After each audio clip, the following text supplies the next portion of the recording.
16 വർഷങ്ങളുടെ ഇടവേളയ്ക്ക് ശേഷം ഇന്ദുചൂടനല്ല, നമ്മുടെ സ്വന്തം രഞ്ജി പണിക്കർ എത്തുകയാണ്.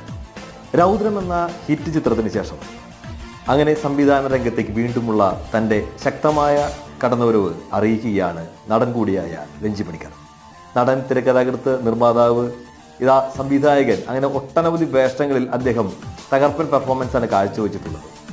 ഒരുപാട് വിജയ ചിത്രങ്ങൾക്ക് ശേഷം 16 വർഷത്തെ ഇടവേളയ്ക്ക് ശേഷം രഞ്ജി പണിക്കറിനൊപ്പം നായകനായി എത്തുന്നതാകട്ടെ യൂത്തുകളിലെല്ലാം തന്നെ സ്വന്തമായ രംഗനായി എത്തിയ, തകർത്തവൻ അഭിനയിച്ച നമ്മുടെ സ്വന്തം ഫഫയാണ്. ഫഹദ് ഫാസിലും രഞ്ജി പണിക്കരും ഒന്നിക്കുന്ന ചിത്രം ആക്ഷൻ പാറ്റേണിൽ ഒരുങ്ങുന്ന ചിത്രമെന്നാണ് പറയപ്പെടുന്നത്. എന്തായാലും കാത്തിരിക്കുകയാണ്.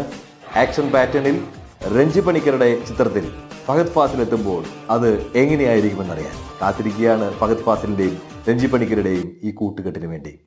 ഏതായാലും നിങ്ങളുടെ അഭിപ്രായങ്ങൾ രേഖപ്പെടുത്തുക.